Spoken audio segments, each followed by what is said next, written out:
Krishna,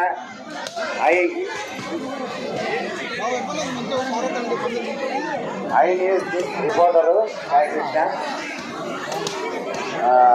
ఇక్కడ జరుగుతున్నటువంటి కార్యక్రమాన్ని వీడియో ద్వారా కానీ ఫోన్ల ద్వారా కానీ పత్రికల ద్వారా చూడండి. రేపట్లో తప్పకుండా వస్తుంది. వారు చైర్మన్ గారి యొక్క సమక్షంలో